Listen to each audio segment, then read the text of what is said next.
So hi everyone, back again with another video of our backend series. In this video, we are going to understand about the Express.js framework of Node.js and how we can use Express.js and its functionalities and its utilities in our backend application so that our backend application development becomes very easy and seamless. So what is Express.js? You may have an obvious question. I also have it. So why not Google it? Let's Google it on our browser and let's understand what is actually Express.js. So let's now navigate to our Google browser. So let's go. Yeah, so we are in our Google browser. So let's write what is actually Express.js. Express.js. So the first page which we get is the official Express.js documentation. Let's go to that page and let's see what it says. So it says that Express is a fast, unopinionated, minimalistic web framework. What does this mean? This means that Express.js is a fast, unopinionated, minimalistic web framework which allows us to make applications or define routes in JavaScript very easily for our backend development project. So it says that Express.js is a minimal, flexible Node.js web application framework which provides a robust set of features for developing mobile and web applications. Okay, I'm impressed. So how may I use the power of Express.js in my project? You may have this question as well. So let's go and navigate to this get started page and let's see what it says about the installation. So it says that for installing Express.js on your system, you have to do npm init. We have already done it for our case. Then they have to define an entry point. Yes, we have done that. And then you have to install Express.js in this way. So why delay? Let's go to our project and we will install Express.js on our project itself. So in my code editor, we have left the hello world application up to this much. So let's open up the terminal in this place. Let's go to the hello world application, do a quick ls. We have the index.js and package.json, the descriptions of which I have discussed in the previous video. Okay, so the command which we need to write is npm install express. So what this will do, this will bring up the Express.js and its dependencies inside our project so we can use the power of Express.js in our backend development project. So once you run this and press enter, you will see that a node modules folder will be created automatically for you, which will have all the files which are necessary for Express.js to run efficiently. Right. So do not delete this Node.js node modules file. So this is essential for Express.js to run or function properly. Now I have installed Express.js in my system. So how do I utilize the functionalities of Express.js? So let's go to the get started guide and let's go to the next page, which is the hello world. So it is saying us that in this example, it is saying that we can build a hello world app by using this code. So let's copy this code, paste in our index.js and let's see how we can run this code. So it says that to run this code, we need to write this command, which is node app.js. Now, since in our case, we have index.js as a file name, so we need to write node index.js. So we have to write node index.js. So once you press enter after writing this, you will see a log which is coming from this line. Example app is listening on port 3000. So what is port? I will come up in just 2 minutes. So it is saying that it is coming up on port 3000. That means my server is running on port 3000. So let's check whether my hello world is getting printed or not. So fire up your Chrome browser, just create a new tab, go to localhost and the port number which is 3000. Yeah, surprisingly we see that we get to see the hello world message on the screen. Is it not fascinating to run your server locally for the first time? So congratulations, a big congratulations to you if you have seen hello world on the browser screen like this way. So this was a great start to your backend journey. So now let us understand part by part, line by line, what is written in this code actually. So for that, let us kill this terminal, remove everything. Okay, and we will write one by one.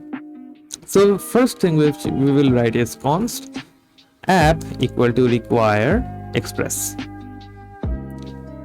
require express. Now what this will do is this will bring up the Express.js utilities in your project from the node modules, right? Now after this, what you have to do is we have to define the routes. Now route is the place from where the browsers can access the contents served by your web servers. So since I've declared app, so for this we have to write app.get, and inside this the route name, which is the home route. If I give a single slash, it means that it is a home route which I'm defining. That means no additional things. Now next we put a comma, and then comes an arrow function this way. Now this arrow function will take two parameters. One is the request, one is the response. Let's write request and response. Now what does the request and response contains? So primarily the request consists of all the details about the user who is intending to get some resource from the web server. Web server will have something, right? So request consists of all the information of the system which is making the request for a service from the server. It may have the IP address, the number of package or packets associated with the request, and apart from that many other information about what is the IP location and stuff like that. Now response is the thing, or the response is the parameter or the data which the server actually wants to send to the user as a response. Now in our case this will be app.get. I'm sorry for the typo. Now in our case the response that we want to send is actually hello world. So let's write over here response.send and the message which is hello world. Now what this will do, this will send a response on the screen which is hello world. Now once that is done, we have to make our server run live on the some port. Now what is a port? Port is actually the process number in which your server will run. Now in our operating system subject, we have learned that various process runs on various process numbers, and they have their parent process ID and process ID itself. Now to define the port number here also, we have to define a particular number. Now you cannot randomly use any sort of number. There is some certain range for which you can define numbers within this range, otherwise it will cause some errors.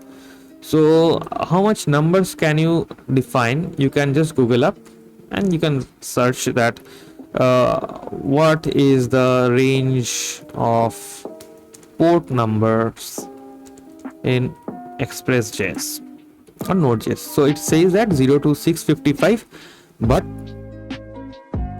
the things which we can use or usable by us is between the 80 to 8080. These are available for us to be used by the users, and the others are system reserved. Okay, so with that thing in mind, let's take a number in between as const port equal to 3000. Okay, we are going to run our process or server in this process number or port number. So for listening our server to some particular port, we write app.listen, then the port, which is this variable. The port number will come from this variable, then again the arrow function, then the function closes. Now inside this arrow function, you may write that the server is running on the port this, so that you can see the logs in your terminal once the server is active. So that's all in our hello world app. So let's open up our terminal. Just write over here npm or node index.js. Okay, so we are getting some sort of error. So it is saying that app.get is not a function. All right, so what we have to do, we have to make a change over here, which I did wrong. So it will be const express equal to require express, and const app will be an instance of express, right? So now if we run this, all right, node index.js, we get the message that the server is running on port 3000. So how we will check the response, whether it is written properly or not, server port. So let's go to localhost and we will write here 3000. So we can see hello world printed on the screen, which means that we have successfully run our server and we are getting a response. Now suppose you want to send any random data on the screen. So for that you may send your name. Hello Siddharth. My name is Siddharth. So I will send my name as a response. So when I do a quick refresh of this, and we have to save this for the first. So just terminate this and just run this again. Node index.js. So when you refresh the web page, you will see your name getting printed. So this was for the home route or the slash route. Okay. Now suppose I want to bring something in my this page, say about us. About us. So it is saying that cannot get about us. So for defining the about us route, you know what to do. You have to just go to our code editor, just stop the terminal. You have to define a route, say app.get about dash us. Again the arrow function will come. So request and response. So response dot send. We'll send some data from here. So we will send that this is the about us page. Okay, let's see whether it is working properly or not. So for that we have to just run our server again. Control C, Control L, node index.js. Server is running on 3000. Let's go to Chrome and just refresh it, and we have to put a hyphen over here since we have defined the route with about dash us. So once you do that, we cannot reach about us. So what is the problem we are getting? Let's see. Okay, so we forgot to define or write a slash over there. Okay, so let's end this and run it again, and let's do a quick refresh. See, we are getting the response that this is the about us page. So in this way we can define routes for various pages and we can access the contents from that various pages in this way. So this will allow us to define various routes using the Express.js functionality, right? So this was about our Hello World app, which we have seen in this place. Now the video does not end over here. I will tell you something additional here for you. Now since we are going to push this code to the production or in the server or in a VPS, we have to keep few things in mind before doing that. Now the port number is not every time the port number which you assign directly, because on the servers multiple application can run and multiple application can run on any port number. So for that you have to write over here 3000 or process dot env dot port. Now once you write this, what will happen is if the 3000 port is not free on your server, the process.env.port will supply a port number to you automatically which is free, and you can run the app on that server. Okay, so that's all about the Hello World app. Now this app can be modified in much more way, which we will see in the next video. This is you can say a old approach of writing the code and importing the Express.js utilities in this way. There is rather a very new way of writing, which is the module.js approach, which we will see in the next video. So till then, keep learning and keep watching. I will see you in the next video.